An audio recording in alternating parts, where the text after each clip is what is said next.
Bon, maintenant on va se diriger vers le centre-ville. Donc là c'est la petite rue, la maison de ma soeur est par là. Donc, on peut marcher dans cette petite rue, là un petit immeuble en construction. Quand je suis arrivé il était vraiment en sale état et c'est hallucinant comment ils avancent trop vite. Donc là ça s'appelle le Soi Pronsac, c'est une petite rue où il y a pas mal de petits shops, de petits restos, d'endroits où les Thaïs mangent, surtout les ouvriers de l'immeuble. Et nous allons arriver dans la rue principale de ce petit quartier, c'est le Soi 39. Et en gros, pour aller dans le centre-ville, il faut prendre un mototaxi. Donc attention, ça va décoiffer. Donc me voilà sur le mototaxi. Ah oui, c'est ok. Il croyait que je lui parlais. Donc voilà le conducteur. Ici, la plupart des gens se déplacent en mototaxi pour des courtes distances parce que ça a permis d'éviter la circulation.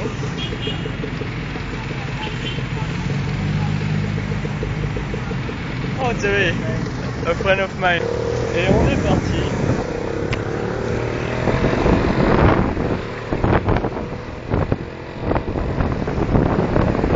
Donc tous les jours, je prends au moins 2 ou 3 fois un mototaxi pour aller dans le centre de Bangkok.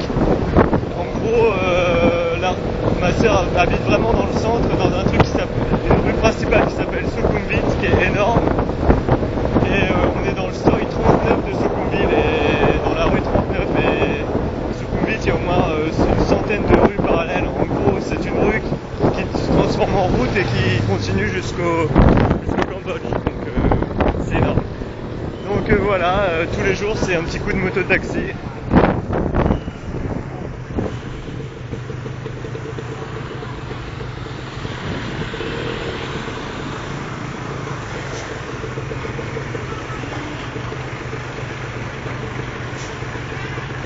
Bon, un petit camion bétonneuse qui bloque le passage, mais en mototaxi ce n'est pas un problème.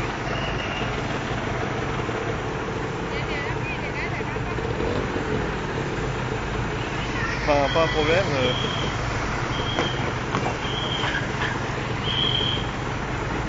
Allez là. Ah, il fait sa flippette. Il y a largement la place.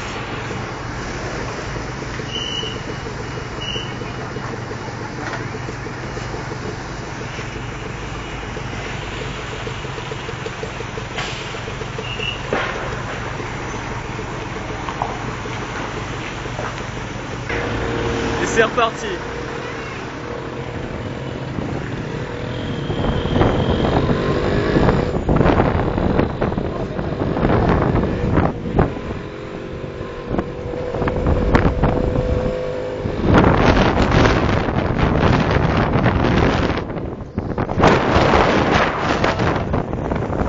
Trop tenir le matin, avoir une coiffure impeccable quand on arrive à l'école ou au boulot, vous comprendrez pourquoi. Et donc là nous allons arriver sur Sukhumvit, l'artère principale, avec le BTS en haut, le métro aérien. Et donc là, là c'est kamikaze time, il faut faire confiance aux pilotes de mototaxi.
Vraiment, le mototaxi, c'est vraiment le mode de transport le plus pratique pour atteindre les grandes artères, pour sortir des petits quartiers.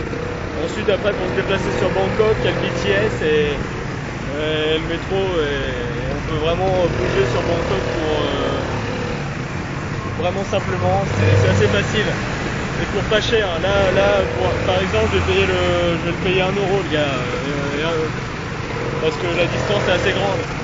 Un ticket de métro, ça varie entre 50 centimes et 1 euro si vraiment on va à l'autre bout de Bangkok.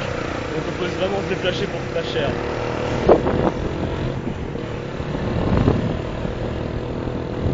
Tini.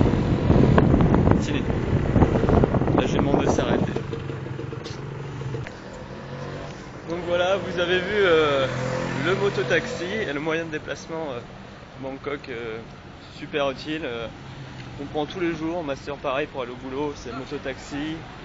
C'est inévitable, parce que comme vous pouvez le voir, la circulation est assez dense, surtout vers 4-5 heures. Et en voiture, on peut mettre 1 heure pour aller d'un point A à un point B, alors qu'en mototaxi, on met 10 minutes. Donc voilà. Donc voilà, Sukhumvit, qui est vraiment l'artère principale de Bangkok. C'est pour ça que ma soeur est vraiment super bien placée. Et c'est une longue avenue qui est énorme, qui fait des kilomètres et des kilomètres de long. Et si on la continue par là, on va au Cambodge. Donc voilà quoi. Donc voilà, des petits magasins, mais c'est vraiment immense. En parlant un peu du coût de la vie à Bangkok, et ben pour des Européens comme nous, c'est vraiment hallucinant. Avec 1000 euros par mois ici, c'est la fête. C'est la fête. C'est incroyable. On peut manger pour 2 euros par jour. Et vraiment, si on veut encore moins, on peut manger pour 50 centimes d'euros par jour dans les quartiers populaires. Un paquet de clopes, ça coûte 1 euro. Les restaurants, c'est pas cher. Voilà le folklore de Bangkok, une banque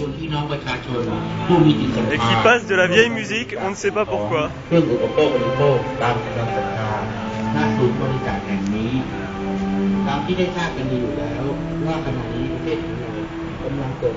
là, comme vous voyez, c'est bouché. Entre 4 et 6, il faut même pas penser à prendre une voiture. C'est abusé.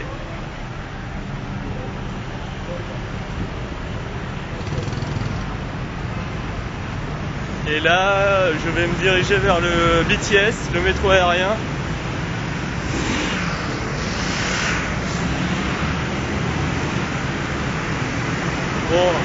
Bon, pour tous les mâles qui nous regardent, je vais essayer de filmer quelques tailles, que vous voyez un peu à quoi ressemblent les Thaïlandaises. On va dire que pour la plupart, il n'y a pas beaucoup de boudins, il faut être honnête. Il n'y a pas beaucoup de gros, et elles sont toutes super minces, assez petites. On va plutôt passer par là. Et donc,